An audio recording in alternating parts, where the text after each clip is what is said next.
இப்போ நாங்கள் இறால் பிரியாணிக்கு தேவையான பொருட்கள் என்னென்னு சொல்லி பார்த்தோம்னு சொன்னால், நான் 1.5 கப் அரிசி எடுத்து ஊற வச்சிருக்கிறேன். இது அரை கிலோவிலும் குறைவு. 1 கிலோவில் 3.5 கப் அரிசி இருக்கும். இது 1.5 கப் எடுத்து வச்சிருக்கிறேன். அடுத்தது தக்காளி 2 தக்காளி வெட்டி சின்ன சின்ன துண்டுகளாக வெட்டி வச்சிருக்குது. 1 கப் தேங்காய் பால். அடுத்தது பிரியாணி இலை, கராம்பு, கருவா, ஏலம், அன்னாசிப்பூ இவ்வளவு எடுத்து வச்சிருக்கிறேன். 4 பச்சை மிளகாய் 2 கீறி வச்சிருக்குது. அடுத்தது 2 பம்பா வெங்காயம் எடுத்து வெட்டி வச்சிருக்குது. அடுத்தது இறால் 300 கிராம் இறால் எடுத்திருக்கிறேன். இது பிரியாணி பவுடர். இது நானே வீட்டில் தயாரித்தது. அடுத்த வீடியோவில் உங்களுக்கு பிரியாணி பவுடர் எப்படி தயாரிக்கிறதுன்னு சொல்லி காட்டித்தரேன். இது உள்ளி இஞ்சி பேஸ்ட். அடுத்தது மிளகாய்த்தூள். இப்போ வாங்க நாங்கள் எப்படி செய்யலாம்னு சொல்லி பார்ப்போம். முதல்ல இந்த இறாலை நான் பொரிச்செடுத்து தான் இன்றைக்கி செய்ய போகிறேன். இந்த இறாலுக்கு அளவான இப்போ முதலாவது உப்பு போட போகிறேன். இறாலுக்கு அளவான உப்பு. அடுத்தது மஞ்சள் தூள். இது ரெண்டையும் நல்லா கலந்துட்டு இப்போ நான் இறாலை முதல்ல பொரிச்செடுக்க போகிறேன்.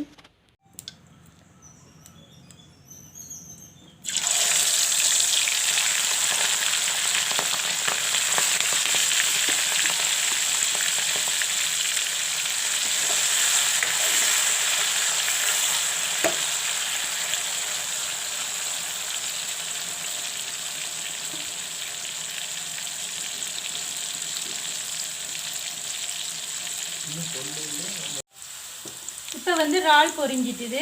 நான் இறாலை எடுக்க போகிறேன்.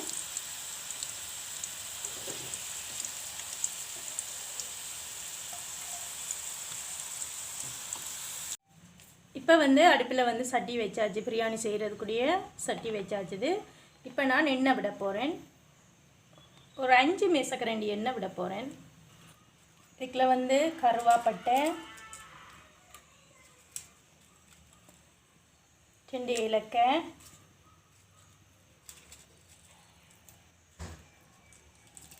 3 கராம்பு, 1 அன்னாசிப்பூ, மற்றது பிரியாணி இலை. இது நொறுக்கி எடுத்திருக்கிறேன். இப்போ நான் இதில் ஒரு பொரிஞ்ச ஒரு வாசம் வரைக்குள்ள நான் வெங்காயம் சேர்க்கிறேன்.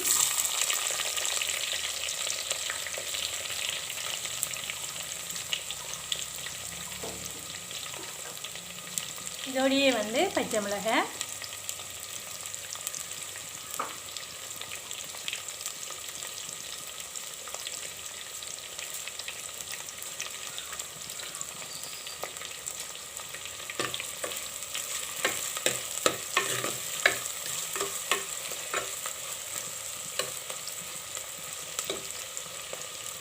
வெங்காயம் ஓரளவு ப்ரௌனாக வரத்தான் நாங்கள் தக்காளி சேர்க்க வேணும்.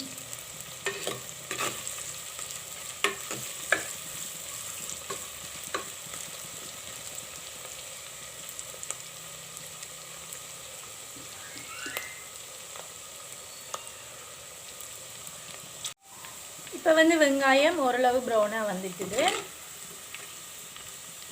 இந்த டைமில் நாங்கள் தக்காளி சேர்க்கலாம்.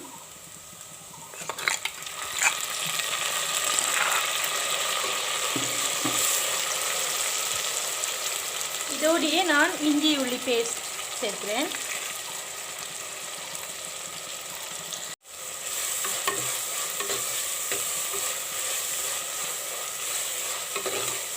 இப்போ இதுக்குள்ள நான் அரை டீஸ்பூன் மஞ்சள் தூள், 2 டீஸ்பூன் மிளகாய்த்தூள்,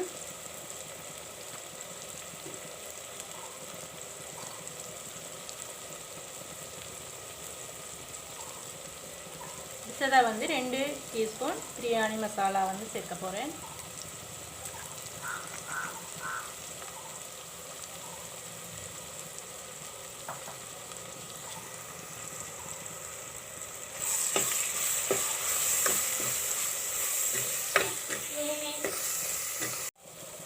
நான் வந்து இதுக்குள்ள வந்து பொரிச்சு வச்ச இறாலை சேர்க்க போகிறேன்.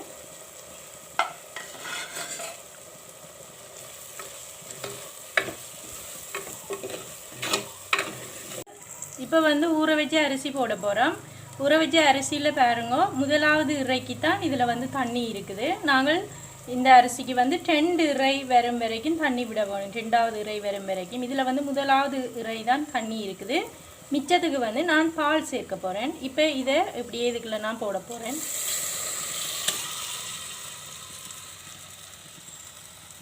இப்போ நான் மீதி தண்ணிக்கு பதிலாக பால் விட போகிறேன். தேங்காய் பால் விட போகிறேன்.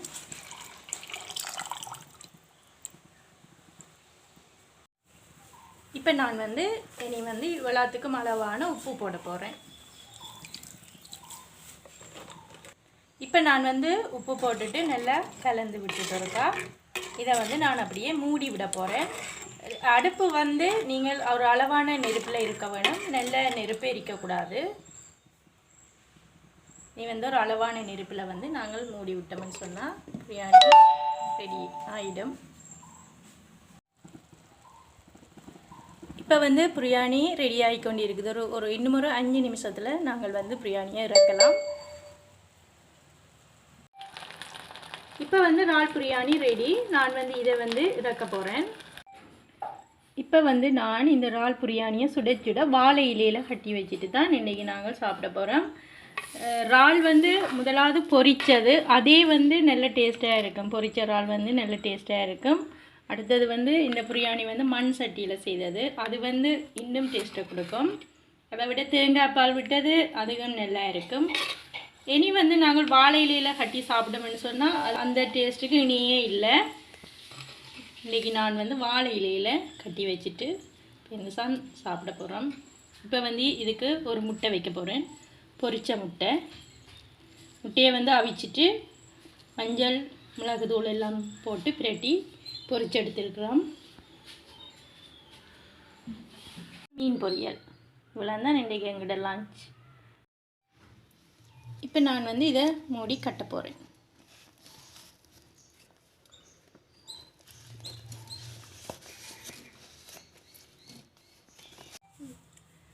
இப்போ வந்து எங்கிட்ட இறால் பிரியாணி செய்து முடித்தாச்சு. வாழை இலையிலையும் கட்டி வச்சாச்சுது. இனி நாங்கள் ஆறினா பிறகு சாப்பிடலாம். இந்த வீடியோ உங்களுக்கு பிடிச்சிருந்ததுன்னா நீங்கள் லைக் பண்ணுங்க, ஷேர் பண்ணுங்க, மறக்காமல் சப்ஸ்கிரைப் பண்ணுங்க.